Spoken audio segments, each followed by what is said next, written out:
विरोधक असा आरोप करतायत की तुमच्याकडे संवर्धनाची जबाबदारी आहे. मग तुम्ही पन्हाळा असेल, तिथं जे झालं ते आणि रायगड तुम्ही तर तिथंच चुकीच्या पद्धतीने मागणी करताय आणि ती हटवण्याचा प्रयत्न करताय. नाही, नाही. म्हणून तुम्ही राजीनामा दिला पाहिजे अशी मागणी विरोधक नाही, करतायत. नाही. ते कोणाला काय बोलायचं बोलून देत ना. हं, पण मी प्रामाणिकपणे काम करतो. संवर्धन, जतन काम करण्याची जो माझा अभ्यास आहे, हां, मी काय उगाचच आपोआप आलोय असं नाही. राय या 75 वर्षात जे आता टीका करतात माझ्यावर, ह्या 75 वर्षात ह्यांना सुचलं नाही का दुर्गाराज रायगडवर संवर्धन जतन करायचं? या 75 वर्षात नुसताच 1,20,00,000 रुपये खर्च केलाय. हं, माझी प्रशंसा करायची नाही आहे, पण मी मागं लागलो सरकारच्या. त्यावेळीचे तत्कालीन मुख्यमंत्री देवेंद्र फडणवीस होते, त्यांच्या मागं लागलो हं, की रायगड किल्ल्याचं संवर्धन जतन व्हायला पाहिजे. हं. आपण शिवाजी महाराजांचं नाव घेतो आणि त्या रायगड किल्ल्याची अवस्था पहा. आणि मग ते रायगड प्राधिकरण स्थापन झालं आणि ज्या रायगड किल्ल्याचं पूर्वीच ह्या 75 वर्षात संवर्धन जतन व्हायला पाहिजे होतं, ह्या 4-5 वर्षात काम सुरू झालेलं आहे. अनेक लोकांची इच्छा आहे की पुनर्बांधणी व्हायला पाहिजे, पुनर्बांधणी होऊ शकत नाही. ते जे आहे तेच कॉन्झर्व आणि रिस्टोर करणं गरजेचं आहे. म्हणून लोकांना पहिले जे टीका करतात त्यांना विचार पाहिजे, संवर्धन जतनचा अर्थ त्यांना माहिती आहे का? पण रायगड प्राधिकरणावरून तुम्हाला बाजूला करावं अशी काही जणांची मागणी आहे. ज्या तसं काही सुरू आहे? मला नाही माहीत. जर लोकांची जर त्या मुख्यमंत्र्यांची सगळ्यांची इच्छा असेल त्यांनी सांगावं मला. मी काही ठेका घेतलेला नाही आहे. हं. मला आलेली संधी आहे. जोपर्यंत मला चांगलं काम करायला संधी मिळते तेवढं करणार. मला मला रायगड मी कुठेही पॉलिटिकली खेळ खेळत नाही.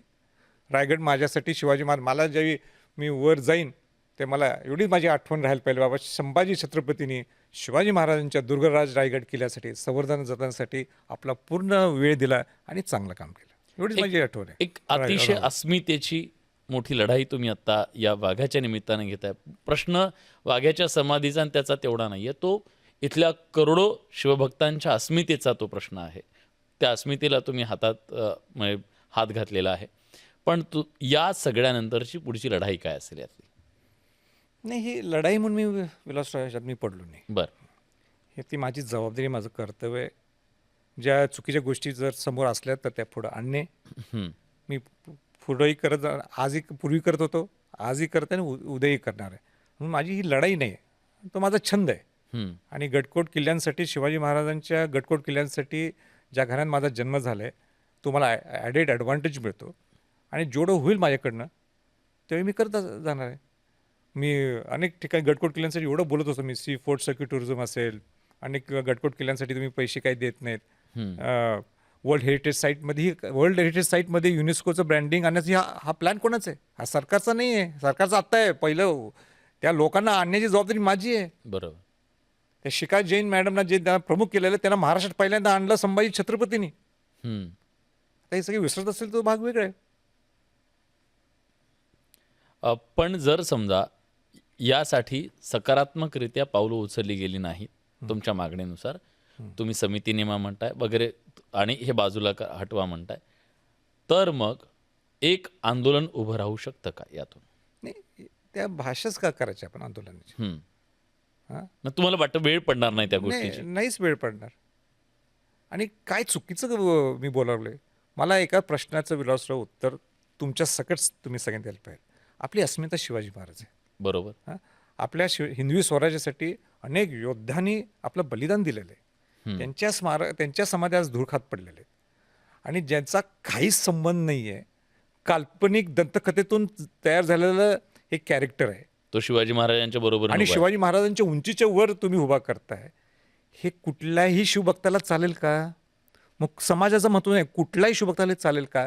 कुठल्याही पुढारीतल्या नेत्यांना चालते का? माझा अभ्यास पूर्ण क्लिअर आहे, मी तयार आहे.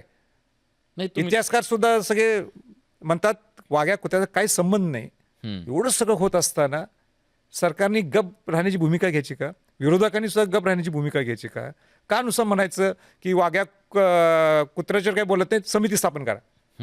एकतर म्हणा ना वाघ्या कुत्रा होता म्हणून, मग किंवा नाही तर म्हणा, नाहीतरी म्हणा, हो तरी म्हणा, ती समिती भूमिका तरी घ्या. समिती स्थापन काय करायची ते सरकार करेल. पण सगळ्या